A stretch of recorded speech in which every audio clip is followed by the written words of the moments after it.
Hi friends, कैसे हैं आप लोग। आप देख रहे हैं शाही पाठशाला और मैं हूं बीके सिंह। आज हम लोग बिहार एक परिचय पढ़ने जा रहे हैं, जिसमें बीपीएससी और बिहार से संबंधित अन्य प्रतियोगिता परीक्षाओं के लिए यह इम्पॉर्टेंट होगा। आइए समझते हैं बिहार के परिचय को बारीकी से। इसमें मैंने मैप के माध्यम से बिहार के परिचय को लिया है और समझने में, क्वेश्चन बनाने में, क्वेश्चन को एग्जामिनेशन हॉल में भी पकड़ने में बहुत सुविधा होगी यदि आप इस वीडियो के माध्यम से, मैप के माध्यम से बिहार को पढ़ते हैं, बिहार का एक परिचय समझते हैं। तो आइए देखते हैं। सबसे पहले ये मैंने यहाँ पर लिया है कि बिहार का उद्भव, बिहार का विकास, बिहार की उत्पत्ति कैसे हुई, इसको लेकर के यहाँ पर है। प्राचीन काल में बिहार विशाल साम्राज्यों, शिक्षा केंद्रों एवं संस्कृति का गढ़ था। बिहार नाम प्रादुर्भाव बौद्ध सन्यासियों के ठहरने के स्थान विहार शब्द से हुआ है। यानी कहने का अर्थ है बिहार जो है विहार का अपभ्रंश है। अपभ्रंश का मतलब हुआ उसी का बिगड़ा हुआ रूप। ठीक है, आइए इसको एक और तरीके से समझते हैं। ऐसी मान्यता है कि बौद्ध मठों की अधिकता के कारण इस क्षेत्र का नाम बिहार पड़ा। यह भारत का बहुत ही ऐतिहासिक क्षेत्रों में से एक है। इसके बाद मैंने यहाँ पर बिहार के नक्शे को लिया है। ये 3D डायमेंशनल में बिहार के मैप को दिखाया है। ये इस प्रकार से, यहाँ पर थोड़ा सा उठा हुआ इस प्रकार से है। तो ये हमारा बिहार है, जो कि इसका पूछा जाता है कि बिहार का जो है आकार कैसा है, तो आपका जवाब होता है आयताकार। यह किस रूप में है, इसका जवाब होता है आयताकार। हालांकि ये जैसा भी है, मुझे देख के तो नहीं लगता है कि आयताकार है, लेकिन आंसर में यही आता है, इसलिए आपको आंसर में आयताकार ही बोलना है। अब क्यों और कैसे, इस पर विशेष चर्चा मैं नहीं करूँगा। आइए मैं आपको आगे लेकर के चलता हूँ। भारत के मैप में जो बिहार यहाँ पर दिखाया गया है रेड में, यहाँ पर आपको देख रहा है लाल रंग में, ये पूरा भारत है। भारत में बिहार को दिखाया गया है। यहाँ समझने की बात ये है कि अपना जो भारत है वह ग्लोब पर, ये ग्लोब है, ये बीचों बीच एक रेखा है जिसको विषुवत रेखा कहते हैं, या 0 डिग्री देशांतर भी इसको बोलते हैं। नहीं, 0 डिग्री अक्षांश बोलते हैं, देशांतर नहीं। तो ये 0 डिग्री अक्षांश कहिए या विषुवत रेखा कहिए। तो भारत जो है ये इसके ऊपर वाले पार्ट को बोलते हैं उत्तरी गोलार्ध और नीचे वाले पार्ट को बोलते हैं मतलब दक्षिणी गोलार्ध। तो भारत जो है उत्तरी गोलार्ध में स्थित है और इस प्रकार की जो रेखा है उसको बोलते हैं अक्षांश रेखा। और ग्लोब पर जो ऊपर से नीचे रेखा खींची रहती है इसको बोलते हैं देशांतर रेखा। ठीक है, इसको बोलते हैं देशांतर। तो ये अक्षांश, तो भारत की स्थिति जो है वह पूर्वी देशांतर में है और उत्तरी अक्षांश में है। ठीक है, उत्तरी गोलार्ध में है और पूर्वी देशांतर में स्थित है। तो आइए अब बिहार को हम लोग समझते हैं। यहाँ से एक चीज़ और भी मैं दिखा सकता हूँ कि ये आपका उत्तर प्रदेश है, बिहार के उत्तर में नेपाल है और यह पश्चिम में यहाँ से यहाँ तक क्या है, पश्चिम बंगाल है, और दक्षिण में बिहार से 15 नवंबर 2000 को बटा हुआ एक हिस्सा झारखंड है। आइए एक अन्य मैप के माध्यम से बिहार को समझें, लेकिन इससे पहले बिहार के नामकरण और बिहार के विभाजन से रिलेटेड कुछ इतिहास को हम लोग पढ़ लेते हैं। कहा जाता है कि 2600 साल पहले बिहार को सबसे ज़्यादा शांति प्रिय यानी अहिंसा प्रिय भूमि कहा जाता था। बोधगया और पावापुरी में लोग शांति प्राप्त करने के लिए आते थे और आज भी आते हैं। इसके बाद अकबर ने बिहार पर कब्जा करके बिहार का बंगाल में विलय कर दिया। इस विलय के बाद बिहार की सत्ता की बागडोर बंगाल के नवाबों के हाथ में चली गई। बिहार का अतीत काफ़ी गौरवशाली रहा है। इसके बाद है कि पुरातन काल में संस्कृति और सत्ता के बारे में अध्ययन करने के लिए दुनिया भर से लोग यहाँ यानी बिहार आते थे। बात है 1912 की।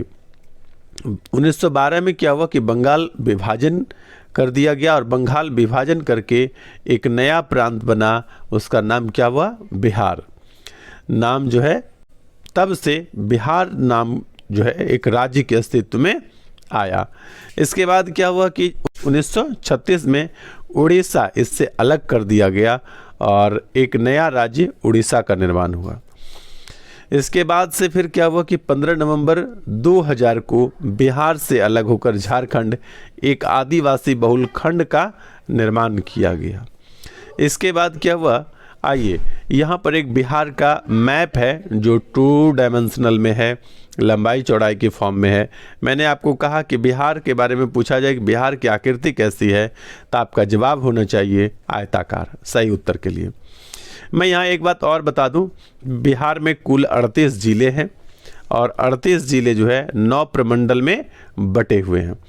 प्रमंडल को प्रजामंडल भी कहते हैं और इसको अंग्रेजी में बोलते हैं एडमिनिस्ट्रेटिव डिवीजन।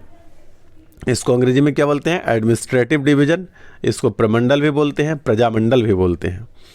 और इसकी चौहद्दी के बारे में मैंने बताया मैप में, जब इंडिया का मैप देख रहे थे। मैं फिर एक बार चर्चा कर देता हूँ। उत्तर में नेपाल है और पूरब में पश्चिम बंगाल है, दक्षिण में झारखंड है और पश्चिम में उत्तर प्रदेश है। इस प्रकार से भारत के 4 दिशाओं में 3 राज्य और एक उत्तर साइड जो है अंतर्राष्ट्रीय सीमा नेपाल के साथ साझा करती है। इसके बाद बिहार के भौगोलिक स्थिति की, तो भौगोलिक स्थिति देखने के लिए हम लोग यहाँ पर देखेंगे कि बिहार का अक्षांशीय विस्तार और देशांतरीय विस्तार कहाँ से कहाँ है। यदि मैं दक्षिणतम बिंदु की बात करूँ तो ये पॉइंट जो है ये बिहार का दक्षिणतम बिंदु है, क्योंकि जो भी पॉइंट है इससे ऊपर में है। और सबसे उत्तरी बिंदु जो है यहाँ पर है। ये पॉइंट जो है ये गया जिला का इस तरह से आता है, ये गया जिला का हिस्सा है और ये जो है पश्चिमी चंपारण का हिस्सा है। यदि पूर्वी बिंदु बात करूँ तो ये है किशनगंज, ठीक है, अररिया के बगल में किशनगंज, ये सबसे पूर्वी बिंदु हुआ। और यहाँ पर ये भभुआ कैमूर का हिस्सा है, ये सबसे पश्चिमी बिंदु है बिहार का। तो आइए इसका अक्षांशीय और देशांतरीय विस्तार को हम लोग समझेंगे। यहाँ से देखते हैं, यहाँ पर है राज्य की भौगोलिक स्थिति। यदि मैं अक्षांशीय विस्तार की बात करूं तो बिहार का दक्षिणतम बिंदु जो है, यानी बिहार की शुरुआत जो है 24 डिग्री 20 मिनट 50 सेकेंड से होता है और यह अधिकतम 27 डिग्री 31 मिनट 15 सेकेंड तक इसका अक्षांशीय विस्तार है। उसके बाद देशांतरीय विस्तार की बात करूं तो 83 डिग्री 19 मिनट 50 सेकेंड से शुरू होकर के 88 डिग्री 17 मिनट 40 सेकेंड पूर्वी देशांतर में इसकी स्थिति बनी हुई है। तो इस प्रकार से आपको अक्षांशीय और देशांतरीय विस्तार याद करने हैं। क्या क्या है, तो 24 डिग्री 20 मिनट 50 सेकेंड से लेकर के 27 डिग्री 31 मिनट 15 सेकेंड। और यदि ये अक्षांशीय विस्तार हो गया। देशांतरीय विस्तार की बात करूं तो 83 डिग्री 19 मिनट और 50 सेकेंड, इसमें दोनों में एक एक में क्या है 50 सेकेंड है नहीं। अच्छा, उसके बाद यहाँ से लेकर के कहाँ पर है 88 डिग्री 17 मिनट और 40 सेकेंड है। मैप पर भी अब मैं आपको इसी बात को दिखाना चाहता हूँ कि मैप में क्या समझना है कि यहाँ से ये उत्तर से दक्षिण है, ये क्या है नीचे दक्षिण है और ऊपर में उत्तर है। तो इसका सबसे दक्षिणतम बिंदु गया का ये हिस्सा है। तो ये बिंदु जो शुरुआत हुई ये कहाँ से हुआ 24 डिग्री 20 मिनट और 50 सेकेंड से, ठीक है। और ये यहाँ जो आपका पश्चिमी चंपारण का सबसे उत्तरी बिंदु है ये कहाँ पर है 27 डिग्री 27-31 और फिर 27-31 15, यानी 27 डिग्री 31 मिनट और 15 सेकेंड, ये सबसे उत्तरी बिंदु हुआ, ठीक है। अब यदि सबसे पश्चिमी बिंदु की बात करें यहाँ पर है भभुआ कैमूर का हिस्सा है ये कितना हो जाता है 83 डिग्री और हो गया 19 सेकेंड और 50 मिनट। और ये हो गया सबसे पूर्वी बिंदु, ये कितना हो जाएगा 88 डिग्री 17 मिनट और 40 सेकेंड। ये है आपका भौगोलिक विस्तार, ठीक है। पूरब से पश्चिम से जब पूरब आते हैं तो इसको बोलते हैं देशांतर, तो ये क्या हुआ पूर्वी देशांतर। और जब नीचे से ऊपर जाते हैं तो यह उत्तरी अक्षांश में है, तो आप बोलेंगे नॉर्थ, ठीक है। तो आइए यहाँ पर हम लोग 2 चीज़ देख चुके हैं। यदि बिहार के क्षेत्रफल की बात की जाए तो 94,163 वर्ग किलोमीटर इसका क्षेत्रफल है। अच्छा, लंबाई की यदि मैं बात करूं तो मैप पर लेकर मैं आपको आता हूं। बिहार की लंबाई चौड़ाई पर थोड़ा ध्यान दीजिएगा। यहाँ पर क्या हुआ कि पूरब से पश्चिम, आपका ये हो गया पूरब से पश्चिम, ये लंबाई कितना है तो ये है 483 किलोमीटर में। ठीक है, 483 कैसे याद होगा तो भगवान बुद्ध के परिनिर्वाण की तिथि है 483। ठीक है, अच्छा यदि आपको लंबाई याद हो गया तो यही आपको चौड़ाई भी यानी उत्तर से दक्षिण की दूरी जो है आपको बता देता है। पूरब से पश्चिम की दूरी कितना हो गया 483 किलोमीटर। ठीक है, तो इसमें पूरब से पश्चिम तक की दूरी में एंड कहाँ से होता है 3 से समाप्त हो रहा है, तो आपको यहाँ से बोल देना है 3 4 5 यानी 345 किलोमीटर आपका उत्तर से दक्षिण की दूरी है और 483 आपका क्या है पूरब से पश्चिम की दूरी है। ये याद रखने में आसानी होगी। यहाँ से यहाँ मैं फिर से आपको बता दूँ कि पूरब से पश्चिम कितना है, पूरब से पश्चिम हो गया आपका 483 और उत्तर से दक्षिण कितना हो गया तो ये हो गया 3 4 5 यानी 345, दोनों है किलोमीटर में, ये भी किलोमीटर में और ये भी किलोमीटर में। ठीक है, आइए आगे बढ़ते हैं। ये सारी बातें आप देख चुके हैं। यहाँ से अगले पृष्ठ पर मैं आता हूँ। यहाँ पर लिखा हुआ है राज्य की कुल जनसंख्या कितनी है। तो अब तक जो डाटा हमने कोई पास प्राप्त है वो वर्ष 2011 की जनगणना के अनुसार है और 2021 में नए जनगणना का आंकड़ा आएगा, लेकिन जब तक आता नहीं है तब तक आपको 2011 की जनगणना के अनुसार ही चलना है। तो जनसंख्या कितनी थी 10,49,99,452।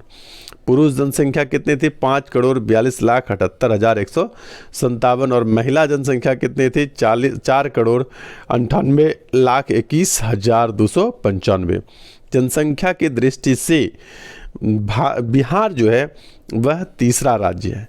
अच्छा, तीसरा राज्य बिहार तो है, लेकिन बिहार से पहले जो 2 राज्य बच गया वो कौन कौन से हैं तो आपको ये पता होना चाहिए कि पहला राज्य जो है वह बिहार है सबसे अधिक जनसंख्या वाला, और दूसरा जो है वह महाराष्ट्र है, और महाराष्ट्र के बाद तीसरा स्थान किसका है अपना बिहार का। इसके बाद भारत की कुल जनसंख्या का कितना प्रतिशत बिहार में निवास करती है तो प्रतिशत में आपका जवाब है 8.6% जो है वह भारत की कुल जनसंख्या का बिहार में निवास करती है। उसके बाद जनसंख्या घनत्व यहाँ कितना है तो बिहार का जनसंख्या घनत्व जो है 1106 प्रति व्यक्ति वर्ग किलोमीटर है। इसके बाद बिहार का क्षेत्रफल आप पहले देख चुके हैं 94,163 वर्ग किलोमीटर होता है। अच्छा, भारत के कुल क्षेत्रफल का बिहार कितना हिस्सा है तो प्रतिशत में आपको यहाँ जानना है। जैसे 8.6 जनसंख्या है प्रति कुल जनसंख्या का, उसी प्रकार से जो क्षेत्रफल बात करें तो बिहार जो है पूरे भारत के क्षेत्रफल के 2.86% है। क्षेत्रफल की दृष्टि से भारत का कौन सा राज्य कवां राज्य है बिहार तो आपका जवाब हो जाता है 12वां राज्य। मैं यहाँ पर एक छोटी सी जानकारी दे दूं कि जब तेलंगाना नया राज्य बना था आंध्र प्रदेश से अलग होकर, तब बिहार जो था वह 13वां राज्य था। लेकिन जब जम्मू कश्मीर राज्य का दर्जा समाप्त होकर यूटी यानी यूनियन टेरिटरी यानी केंद्र शासित प्रदेश बन गया, तब फिर क्या हुआ बिहार 12वां राज्य बन गया।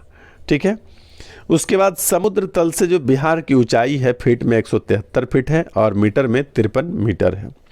बिहार का जो साक्षरता दर है वह 63.8% है और यहाँ का जो लिंगा अनुपात है बिहार का वो कितना है 918 महिलाएं प्रति 1000 पुरुष पर। इसके बाद में थोड़ा और डाटागत आंकड़ेगत जानकारी मैं आपको दे दूं कि जनसंख्या घनत्व ये आप पीछे पढ़ चुके हैं 1106 प्रति व्यक्ति वर्ग किलोमीटर है। और न्यूनतम जनसंख्या किस जिले में है तो शेखपुरा जिला है, जहां पर क्या है कि बिहार में सबसे कम जनसंख्या वाला जिला है। और सबसे अधिक जनसंख्या कहाँ पर है पटना में, एकमात्र महानगर जो बिहार में है वो पटना ही है। न्यूनतम दशकीय जनसंख्या वृद्धि कहाँ पर हुई थी तो गोपालगंज में। ठीक है, यह सारण प्रमंडल में आता है। आइए उसके बाद क्या है कि सर्वाधिक दशकीय जनसंख्या वृद्धि कहाँ पर हुआ था मधेपुरा में। सबसे कम दशकीय वृद्धि गोपालगंज में और सबसे अधिक दशकीय वृद्धि कहाँ पर हुआ था? मधेपुरा में। सर्वाधिक प्रति व्यक्ति आय वाला जिला कौन सा है? पटना है। ये राजधानी है तो यहाँ पर आय क्या होगा? सबसे ज़्यादा होगा, ये कॉमन बात है। उसके बाद न्यूनतम प्रति व्यक्ति आय वाला जिला कौन सा है? शिवहर है। ये बहुत छोटा जिला है, ठीक है। तिरहुत प्रमंडल में ये जिला पड़ता है। तो सबसे अधिक आय कहाँ पर है प्रति व्यक्ति आय? पटना जिला में। और सबसे कम जो है प्रति व्यक्ति आय कहाँ पर है? शिवहर में। सर्वाधिक साक्षरता वाला जिला कौन सा है? तो रोहतास है। यहाँ पर 73% लोग क्या है? शिक्षित है, साक्षर हैं। और सबसे कम साक्षरता वाला जिला कौन सा है? तो पूर्णिया है। पूर्णिया प्रमंडल भी है। उसके बाद और कहा जाए कि बिहार राज्य का लिंगानुपात, ये मैं पीछे बता चुका हूँ, 918 महिलाएं प्रति 1000 पुरुष पर है। सर्वाधिक लिंगानुपात वाला जिला कौन सा है? तो गोपालगंज, जहाँ पर दशकीय वृद्धि सबसे कम हुआ था वो कौन सा जिला? गोपालगंज। और सबसे अधिक कहाँ पर हुआ था? वो हुआ था आपका कहाँ पर हुआ था? मधेपुरा में, ठीक है। अच्छा, लिंगानुपात यहाँ क्या है? 1021 महिलाएं हैं प्रति 1000 पुरुष पर। और सबसे कम लिंगानुपात वाला जिला कौन सा है? मुंगेर है। यहाँ पर क्या? 876 महिलाएं हैं प्रति 1000 पुरुष पर। इसके बाद में एक कुछ और डाटा, ये आप पढ़ चुके हैं, कुछ और आंकड़े हैं। सर्वाधिक नगरीय जनसंख्या वाला जिला कौन सा है? तो पटना है, वहाँ सबसे अधिक जनसंख्या है। और न्यूनतम नगरीय जनसंख्या वाला कहाँ हो गया? शिवहर। शिवहर में प्रति व्यक्ति आय भी कम है और नगरीय जनसंख्या भी कम है। लोगों के पास पैसा ही नहीं होगा तो नगरीय जनसंख्या कैसे बढ़ेगी? आइए, इसके बाद है सर्वाधिक अनुसूचित जनजाति वाला जिला क्या है? गया है। और न्यूनतम अनुसूचित जनजाति वाला जिला क्या है? किशनगंज है। आइए कुछ और अन्य बात को अब पढ़ें। तब तक यहाँ पर लिखा हुआ है बिहार राज्य का राजनीतिक परिचय। तो आइए बिहार राज्य के राजनीतिक परिचय को भी देख लें। लेकिन मैं आपको बता देता हूँ कि आगे और भी बहुत रोचक जानकारियाँ हैं, वीडियो को स्किप नहीं करें, आप कंटिन्यू देखते चलिए। महानगरों की संख्या मात्र 1 है और क्या नाम है? पटना। विधानमंडल, यहाँ पर जो विधानमंडल है वो द्विसदनात्मक है, ठीक है। यहाँ कैसा विधानमंडल है? द्विसदनात्मक विधानमंडल है। विधानसभा सदस्यों की संख्या 243 है, जबकि विधान परिषद द्विसदनात्मक इसी को बोलते हैं। जिस राज्य में विधानसभा और विधान परिषद दोनों हो उसको क्या बोलते हैं? द्विसदनात्मक, ठीक है। तो यही दोनों होने के कारण इसको द्विसदनात्मक बोलते हैं। बिहार में कैसा विधानमंडल है? द्विसदनात्मक है। यहाँ विधानसभा भी है और विधान परिषद भी है। विधानसभा सीटों की संख्या 243 है और विधान परिषद की सीटों की संख्या कितनी है? वो है आपका 75। बिहार में लोकसभा सीटों की संख्या कितनी है? 40 है। और राज्यसभा सीटों की संख्या कितनी है? 16 है। ये चारों डाटा आपको याद रखना है। आइए उसके बाद क्या हुआ? लोकसभा में अनुसूचित जाति के लिए आरक्षित सीटों की संख्या कितनी है? तो मात्र 6 है। उसके बाद कुछ और भी आंकड़े हैं। उच्च न्यायालय कहाँ पर है बिहार में? पटना में है। मैक्सिमम जगह उसकी राजधानी में है, कुछ जगह जो है राजधानी में नहीं है, ठीक है। जैसे यूपी की मैं बात करूं तो यूपी की राजधानी है लखनऊ, जबकि उसका न्यायालय कहाँ, उच्च न्यायालय कहाँ पर है? तो आपका नया नाम हो गया इलाहाबाद का नया नाम क्या हो गया है? प्रयागराज। तो प्रयागराज में आपका उसकी उच्च न्यायालय है यूपी का। उसके बाद बिहार में कुल जिलों की संख्या कितनी है? 38 है। यहाँ पर मैंने प्रमंडल भी आपको बताया था कि 9 प्रमंडल है। और प्रमंडल को और क्या क्या बोलते हैं? इसको आपको मैंने अभी जस्ट बताया था और नहीं याद है तो मैं फिर से बता देता हूँ। इसको प्रजामंडल भी कहते हैं और एडमिनिस्ट्रेटिव डिवीजन भी कहते हैं। अच्छा, प्रमंडल तो हो गया। अनुमंडल की संख्या कितनी है? तो 101 है। और प्रखंडों की संख्या कितनी है? तो 534 है। पंचायतों की संख्या कितना है? 8366, यानी 8386 पंचायत है। ये आंकड़े आपको अच्छे से याद रखना है। अभी यदि काम ना भी आए ना तो इंटरव्यू के समय इसकी बहुत ज़रूरत पड़ने वाली है। अभी से याद रखेंगे तो उस टाइम आपको याद करने में आसानी हो जाएगी। आइए कुछ और डांटे। चलिए, बिहार की चौहद्दी, ये बहुत इंपॉर्टेंट प्रश्न है और ये यदि आप मैप से पढ़ते हैं ना तो आपको याद होने में ना सिर्फ सुविधा होगी बल्कि इससे रिलेटेड इर्द गिर्द के क्वेश्चन, अगल बगल के क्वेश्चन भी आपको बनाने में काफ़ी मदद मिलने वाला है। इसलिए इसको आप बहुत अच्छे से समझें। आइए समझते हैं बिहार की चौहद्दी को। ये बात मैंने वहाँ पहले शुरू में भी बताया था, लेकिन यहाँ थोड़ा विस्तार में पढ़ेंगे। बिहार के उत्तर में नेपाल, पूर्व में पश्चिम बंगाल, दक्षिण में झारखंड तथा पश्चिम में उत्तर प्रदेश स्थित है। इसके बाद मैं आगे कहूँ तो उत्तर में नेपाल से लगे बिहार के कितने ज़िले हैं, यहाँ पर लिखा हुआ है 7 ज़िले हैं और वो इस प्रकार से है। यदि पश्चिम से पूरब की तरफ बढ़ें तो सबसे पहले पश्चिमी चंपारण, उसके बाद है पूर्वी चंपारण, उसके बाद है सीतामढ़ी, उसके बाद मधुबनी, सुपौल, अररिया एवं किशनगंज है। किशनगंज इस मतलब यदि शुरू करें पश्चिमी छोर से तो वहाँ पर है सबसे पहले पश्चिमी चंपारण, ठीक है। और यदि पूर्वी छोर पर बात करूँ तो क्या है, किशनगंज है। इसको मैप पर भी देखेंगे, थोड़ा गौर से याद रखिएगा। दूसरे बार मैं बात करूं कि पूर्व में क्या है, पश्चिम बंगाल है और पश्चिम बंगाल से लगे हुए बिहार के कितने ज़िले हैं, 3 ज़िले हैं। कौन कौन से हैं, किशनगंज है, यहाँ पर कौमा होगा, पूर्णिया है और कटिहार है। तो ये 3 ज़िले हैं जो पश्चिम बंगाल के सीमा के साथ साझा करते हैं, बिहार के 3 ज़िले किशनगंज, पूर्णिया और कटिहार। इसके बाद फिर हम दक्षिण में आते हैं। दक्षिण में झारखंड से सटे बिहार के कुल कितने ज़िले हैं, तो यहाँ पर लिखा हुआ है 8 ज़िले हैं जो निम्न है। यदि पश्चिम से लेकर के मैं पूरब की तरफ आगे बढ़ूँ तो पहला ज़िला है उधर रोहतास, फिर औरंगाबाद, फिर गया, फिर नालंदा नहीं होगा, यहाँ पर नवादा होगा, ठीक है, नवादा होगा, जमुई, बांका, भागलपुर तथा कटिहार, ठीक है। आइए मैप पर जब हम लोग चलेंगे तो वहाँ पर मैप में लिखा हुआ है, तो ये देखिएगा आप, नवादा होगा वहाँ पर, ठीक है, नालंदा नहीं। फिर मैं जब आगे बढ़ूँ तो ये एक पश्चिम में बचा हुआ है। पश्चिम में कौन है, बिहार के पश्चिम में उत्तर प्रदेश है और उत्तर प्रदेश से जो बिहार के ज़िले लगते हैं उसकी संख्या 8 है। तो उन ज़िलों का नाम क्या है, दक्षिण से उत्तर की तरफ मैं बढ़ता हूँ, कॉर्नर पर रोहतास है, फिर कैमूर है, इसको भभुआ भी बोलते हैं, बक्सर है, भोजपुर है और उसके बाद सारण है, सिवान है, गोपालगंज है और अंतिम में क्या है, पश्चिम चंपारण है। आइए इसी बात को हम लोग मैप के माध्यम से भी समझते हैं। यहाँ पर हो गया आपका मैप जो बिहार के सभी ज़िलों को दिखाता है। और देखिए यहाँ पर मैं सबसे पहले बात कर देता हूँ, नेपाल से शुरू करते हैं। नेपाल से सटे कितने ये थे, 7। मैं उसका कलर चेंज करना चाह रहा हूँ, यहाँ कलर चेंज हो गया है और यहाँ पर कितना है, 7 है। गिनती कर लेता हूँ, 1 2 3 4 5 6 और 7। कौन कौन से हैं, तो ये जो आपको गुलाबी कलर में दिखाई दे रहा है ये पश्चिमी चंपारण है। दूसरा ये लाल रंग पूर्वी चंपारण का है। ये बीच में छोटा सा शिवहर है लेकिन इसकी सीमा नेपाल से नहीं लगती है, ठीक है। ये तीसरा है सीतामढ़ी, ये चौथा है मधुबनी, ये 5वां है सुपौल, ये 6ठा है अररिया और 7वां है किशनगंज। कॉर्नर पर है किशनगंज जिसकी सीमा उत्तर में नेपाल तरफ और पूरब में पश्चिम बंगाल से लगती है। तो पश्चिम बंगाल से सटे 3 ज़िले हम लोग देख चुके हैं। तो यहाँ कॉर्नर पर है किशनगंज, बीच में है पूर्णिया और ये लास्ट में कटिहार है। यहाँ से सीमा अलग हो जाता है, इस तरफ झारखंड हो जाता है और इधर पश्चिम बंगाल हो जाता है, ठीक है।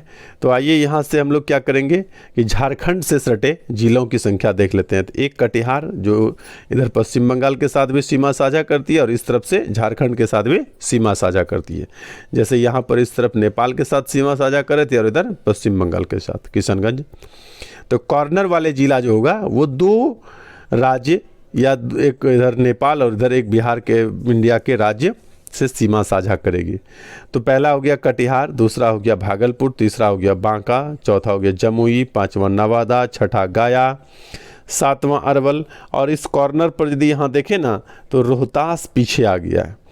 तो 8वां क्या है, रोहतास। यानी झारखंड से बिहार के 8 ज़िले संपर्क में आते हैं, ठीक है। अब पश्चिम की बात करें तो इधर भी 8 ज़िले हैं। 8 ज़िले में मैं उत्तर से दिखा दूँ तो पश्चिम चंपारण जो उत्तर प्रदेश से और नेपाल से दोनों से सीमा साझा करती है। दूसरा ज़िला है गोपालगंज, तीसरा ज़िला है सिवान और चौथा ज़िला है सारण, ठीक है। 5वां ज़िला ये भी है भोजपुर, 6ठा ज़िला है बक्सर, 7वां ज़िला हुआ कैमूर और यहाँ पर देखिएगा ना, मैं इसको मिटाता हूँ, यहाँ पर देखिए आपको ग्रीन दिख रहा होगा, ये उत्तर प्रदेश से सीमा साझा करती है। तो रोहतास भी उत्तर प्रदेश के साथ सीमा साझा करती है। तो रोहतास 1, कैमूर 2, बक्सर 3, भोजपुर 4, सारण 5, सिवान 6, गोपालगंज 7 और पश्चिम चंपारण 8 ज़िले हैं जो किसके साथ, उत्तर प्रदेश के साथ सीमा साझा करती है। ठीक है। तो इसमें से आपको बहुत, जैसे कि आपसे पूछ दिया जाएगा कि बिहार के निम्न में से कौन से जिले नेपाल के साथ सीमा साझा नहीं करती है, तो ऑप्शन में दे देगा पश्चिम चंपारण, पूर्वी चंपारण, सीतामढ़ी और शिवहर। तो आपको यह ध्यान रखना होगा कि शिवहर जो है वह नेपाल के साथ सीमा साझा नहीं करती है। तो इस प्रकार से प्रश्न जब भी आएगा आप मैप से एक दो बार और भी, या तो मैप डाउनलोड कर लिए या यहाँ से स्क्रीनशॉट ले लीजिए, दोनों में से कोई एक काम करिए और इसको एक दो बार अपने से देखना है, तब आपको अच्छे से याद हो जाएगा, बिल्कुल मेरी तरह। आइए थोड़ा और आगे बढ़ते हैं। यहाँ से ये प्रमंडल है, ठीक है, जिसको प्रजामंडल भी कहते हैं, एडमिनिस्ट्रेटिव डिवीजन भी कहते हैं अंग्रेजी में। तो आइए प्रमंडल को पढ़ते हैं कि प्रमंडल 9 जो है वो कौन कौन से है। प्रमंडल के बारे में मैं आपको एक और भी महत्वपूर्ण जानकारी देना चाहता हूँ कि प्रमंडल के लिए एक और वीडियो मेरा यहाँ अपलोड होगा, 1-2 दिन के बाद आप देख लीजिएगा, और उसमें प्रमंडल याद करने के लिए बहुत रोचक, बहुत इम्पॉर्टेंट ट्रिक आपके लिए बनाया गया है और ट्रिक आपको बहुत ज़बरदस्त पसंद आएगा। ट्रिक इतना कहने का मतलब भावपूर्ण है जो कि आपको एक बार में याद हो जाएगा। तो उस वीडियो को देखना बिल्कुल नहीं भूलिएगा, क्योंकि प्रमंडल से रिलेटेड, खास करके बीपीएससी या बिहार से रिलेटेड जो भी एग्जाम होते हैं उसमें बहुत महत्व रखता है। तो आइए सीखते हैं प्रमंडल को। पूरे 9 प्रमंडल है। कितने प्रमंडल है? 9 में से 3 ऐसे प्रमंडल है जिसमें कुल 6 जिले शामिल है। एक नाम है तिरहुत, दूसरे का नाम है आपका पटना और तीसरे का नाम है मुंगेर। ये 3 ऐसे प्रमंडल है जिसमें कुल कितने जिले हैं? 6 और 6, तीनों में 6 जिले हैं। ठीक है, तो आइए सबसे पहले हम शुरुआत करते हैं तिरहुत प्रमंडल से। ठीक है, तो तिरहुत प्रमंडल में कुल 6 जिले हैं, ग्रीन कलर में यहाँ पर दिखाया गया है। सबसे पहले है वैशाली, मुजफ्फरपुर और इस बीच में छोटा सा शिवहर है, ये मैंने उस मैप में भी बताया था। और उसके बाद क्या है? ईस्ट चंपारण यानी पूर्वी चंपारण और वेस्ट चंपारण पश्चिम चंपारण, और यहाँ पर क्या है? सीतामढ़ी। तो ये कुल 6 जिले हैं, वैशाली, मुजफ्फरपुर, शिवहर, सीतामढ़ी, पूर्वी चंपारण और पश्चिमी चंपारण। ये हो गया 6 जिले वाला एक प्रमंडल, ये इसमें जिलों की संख्या 6 हो गया। दूसरा 6 जिलों वाला है पटना। ये जो आपको इसको क्या बोलते हैं, कौन सा कलर बोले? कत्थई कलर बोलते हैं इसको, कत्थई कलर में दिखाया गया है, ये पटना प्रमंडल का है। तो यहाँ पर आपका पटना प्रमंडल में है नालंदा है और पटना है और दूसरा है भोजपुर है, बक्सर है, रोहतास है और कैमूर है। यह 6 जिले जो है ये पटना प्रमंडल के अंतर्गत आता है। कौन कौन सा हुआ? नालंदा है, पटना है, भोजपुर है, बक्सर है, रोहतास है और कैमूर है। और 6 जिलों वाला प्रमंडल कौन सा है? एक मुंगेर है जो आपका आसमानी कलर में इस तरफ से दिखाया जा रहा है। तो मुंगेर ये आपका क्या है? मुंगेर प्रमंडल है, ये में आसमानी कलर जो दिख रहा है यहाँ पर। आइए इसको भी देखते हैं कौन कौन से जिले हैं। मुंगेर प्रमंडल में जो है, एक है खगड़िया, दूसरा है मुंगेर, तीसरा है जमुई, चौथा है बेगूसराय, 5वां है लखीसराय और 6ठा है शेखपुरा। यानी कुल 6 जिले हैं 3 प्रमंडल में, तीनों देख लिए। अब 4 जिलों वाला प्रमंडल हम लोग देख लेते हैं। एक है पूर्णिया प्रमंडल, इसमें जिलों की संख्या 4 है। और एक यहाँ पर मगध प्रमंडल है, आपका लाल रंग से दिखाया गया है यहाँ पर, गुलाबी लाल से। तो ये है आपका 5 जिला वाला, पहले देख लेते हैं फिर 4 जिला वाला में आएंगे। तो 5 जिला है आपका मगध प्रमंडल में, गुलाबी कलर में आपको दिख रहा होगा। 5 जिले हैं इसमें। कौन कौन से जिले हैं? सबसे बड़ा जिला यहाँ पर गया है, उसके बाद नवादा है। देखिए निसी नवादा की मैं बात कर रहा था कि नवादा जिला है, झारखंड से लगे हुए। गया, नवादा और औरंगाबाद भी है, अरवल भी है और जहानाबाद है। अरवल से कटकर बना है, जहानाबाद से कटकर अरवल बना है। तो जहानाबाद, अरवल, औरंगाबाद, गया और नवादा। इसको ठीक से समझने के लिए आप एक और वीडियो मेरा ज़रूर देखिएगा, जहाँ पर ट्रिक के माध्यम से आपको याद रखने में भी सुविधा होगी, ऐसा बनाया गया है। ये मगध प्रमंडल है जिसमें कुल जिलों की संख्या कितनी है? 5 है। और मगध प्रमंडल का आप लोग देख लिए। आइए अब हम लोग देख लेते हैं पूर्णिया प्रमंडल। पूर्णिया प्रमंडल में 4 जिले हैं। कौन कौन से हैं? किशनगंज है, अररिया है, पूर्णिया है और कटिहार है। किशनगंज, अररिया, पूर्णिया, कटिहार। किशनगंज, अररिया, पूर्णिया और कटिहार। ये हो गया 4 जिले। अब 3 ऐसे प्रमंडल है जिसमें 3-3 जिले हैं, 6 वाले भी 3 प्रमंडल और 3 जिले वाले भी 3 प्रमंडल। आइए क्रम से देखते हैं। सबसे पहले हम लोग इस छोर पर आते हैं, इसको बोलते हैं सारण प्रमंडल। सारण प्रमंडल में कितने जिले? 3 जिले, गोपालगंज, सीवान और सारण। गोपालगंज, सीवान और सारण, ये है गोपालगंज, ये है सीवान और ये है सारण। दूसरा है आपका, ये हो गया दरभंगा प्रमंडल। तो इसमें मधुबनी है, दरभंगा है और समस्तीपुर है। ये 3 जिले हैं, मधुबनी, दरभंगा और समस्तीपुर। एक और 3 जिला वाला प्रमंडल है, कौन है? सुपौल, मधेपुरा और सहरसा। सुपौल, मधेपुरा और सहरसा, यह 3 जिलों का एक प्रमंडल है, इसको बोलते हैं कोसी प्रमंडल। सुपौल, मधेपुरा और सहरसा कोसी प्रमंडल में आता है। और सबसे छोटा प्रमंडल कौन सा है? भागलपुर प्रमंडल, जिसमें मात्र 2 जिले हैं। कौन कौन से? भागलपुर और बांका। भागलपुर और बांका, ये 2 जिलों का सबसे छोटा प्रमंडल है भागलपुर प्रमंडल। ठीक है, आइए इसके आगे और भी कुछ बात हम लोग यहाँ पर पढ़ लेते हैं। बिहार का सामान्य परिचय आइए हम लोग देख लेते हैं कि बिहार की स्थापना कब हुई। तो 22 मार्च 1912 को हुई। इसकी राजधानी पटना है, उच्च न्यायालय पटना में है, राजकीय भाषा हिंदी है और द्वितीय राजकीय भाषा उर्दू है। इसके बाद यदि राजकीय पक्षी की बात करूं तो गौरैया है, राजकीय पुष्प गेंदा फूल है, राजकीय वृक्ष पीपल है, राजकीय चिन्ह जो है वह बोधि वृक्ष है। राजकीय वृक्ष पीपल और राजकीय चिन्ह बोधि वृक्ष यानी बरगद का पेड़ है। ठीक है ना, तो ये दोनों में याद रखिएगा। राजकीय मछली मांगुर है, मोंगरा मछली जो आप लोग बोलते हैं। और राजकीय महापर्व जो है वह छठ महापर्व है। उसके बाद यदि थोड़ा सा ज्योग्राफी में आ जाऊं, भूगोल की बात करूं, तो यहाँ पर वन किस प्रकार का पाया जाता है? तो पर्णपाती वन है। राजकीय जलवायु कैसी है? मानसूनी है। राज्य का औसत वार्षिक वर्षा कितना होता है? 112 सेंटीमीटर होता है। सबसे गर्म और सबसे ठंडा दोनों स्थल कहाँ पर है? गया में ही है। सबसे गर्म जगह भी गया है और सबसे ठंडा स्थान भी गया है। सर्वाधिक वर्षा बिहार के किस जिले में होता है? तो किशनगंज जिले में क्या होता है कि बिहार में सबसे अधिक वर्षा होती है। न्यूनतम वर्षा बिहार के किस जिले में होती है? तो औरंगाबाद जिले में। ठीक है, गया के बगल में है औरंगाबाद। राज्य का सबसे उत्तरी जिला कौन सा है? पश्चिमी चंपारण। मैंने जब भौगोलिक विस्तार बिहार का देख रहा था तो उस टाइम मैंने बताया था कि सबसे उत्तरी जिला है पश्चिमी चंपारण और सबसे दक्षिणी जिला भी बताया था कि गया है।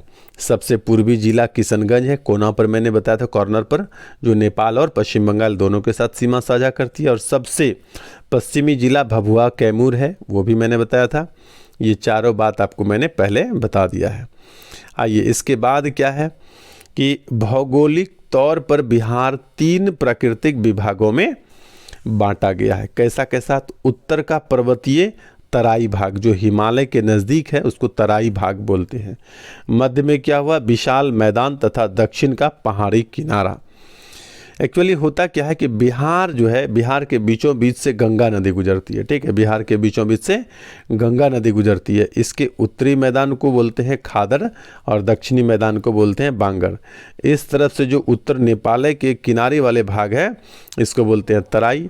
और इधर से छोटा नागपुर का पठार, झारखंड का एक हिस्सा बिहार के किनारे तक आता है, इसको पठारी पहाड़ी भाग बोलते हैं। ठीक है, तो यहाँ से बिहार के बीचों बीच जब गंगा नदी गुजरती है तो इस बिहार के दक्षिण से भी सभी नदियाँ आकर इसमें मिलती है और उत्तर से भी सभी नदियाँ आकर इस प्रकार से मिलती है। इससे पता चलता है कि बिहार का मध्य भाग गहरा है और दोनों किनारे जो है वह ऊंचा है, बिल्कुल नाव की तरह है बिहार। ठीक है, तो आइए हम और भी बिहार की नदियों के बारे में भी कुछ थोड़ी बहुत चर्चा कर लेते हैं। बिहार की नदियों से रिलेटेड भी मैं आपको एक वीडियो दूंगा जिसमें बिहार की नदियों का विस्तार से चर्चा किया हुआ होगा। आइए थोड़ा साधारण चर्चा यहाँ पर करते हैं। गंगा की सहायक नदी जो उत्तरी गंगा में मिलती है, यानी उत्तर से गंगा में आकर मिलती है। यानी यहाँ पर मैं बता दूं कि बिहार के उत्तर से आकर जो गंगा में मिलती है उस नदी की बात कर रहे हैं। ठीक है, तो कौन कौन सी नदी मिलती है? तो सबसे पहले पूरब में कटिहार जिले के पास आके मिलती है बागमती, उसके बाद है कोशी, उसके बाद है बूढ़ी गंडक, उसके बाद है गंडक और लास्ट में क्या है? घाघरा। ठीक है, तो ये नदियां हैं। लास्ट में मैप भी है, मैप पर मैं दिखाऊंगा। आइए उसके बाद हम लोग यहाँ पर देख लेते हैं गंगा की सहायक नदी दक्षिण से आकर गंगा में मिलती है। तो दक्षिण से आकर मिलती है सोन है, पुनपुन है, फाल्गु है, क्यूल है और चंदन है। ये पश्चिम से पूरब की ओर क्रम में हम लोग आए हैं। उसके बाद आइए इसको मैप से भी देखने का कोशिश करते हैं। ये हो गया आपका सोन, एक हो गया पुनपुन, और यहाँ पर है क्यूल, और इस तरफ होगा चंदन। वो स्पष्ट नहीं दिखा पाए हैं। और वहीं उत्तर की यदि बात करूं तो कौन कौन सी नदी थी? बागमती, कोशी, ये नदी यहाँ पर है, बागमती किनारे किनारे है। उसके बाद ये कोशी हो जाएगा, ये हो जाएगा बूढ़ी गंडक, ये हो जाएगा गंडक, और इधर हो जाता है घाघरा। तो इस प्रकार से ये 5 नदियाँ हैं जो उत्तर से आकर के गंगा में मिलती हैं। और दक्षिण से कौन सा है? सोन, पुनपुन, फाल्गु। आइए उसको भी मैं दिखाता हूँ। ये नदियाँ हैं सोन, ये होगा पुनपुन, इस बीच में एगो फाल्गु होगा, यहाँ पर क्यूल, और इस तरफ चांदन नदी। ये 5 नदियाँ हैं जो दक्षिण से आकर के गंगा में मिलती है। आइए उसके बाद में और यहाँ पर इसी के साथ मैं वीडियो यहीं पर समाप्त करता हूँ। आगे मैं 2 वीडियो आपको जो जिक्र किया, एक बिहार की नदियों के बारे में और एक बिहार के प्रमंडल के बारे में, दोनों वीडियो ज़रूर देखेंगे। आज के लिए इतना ही, धन्यवाद।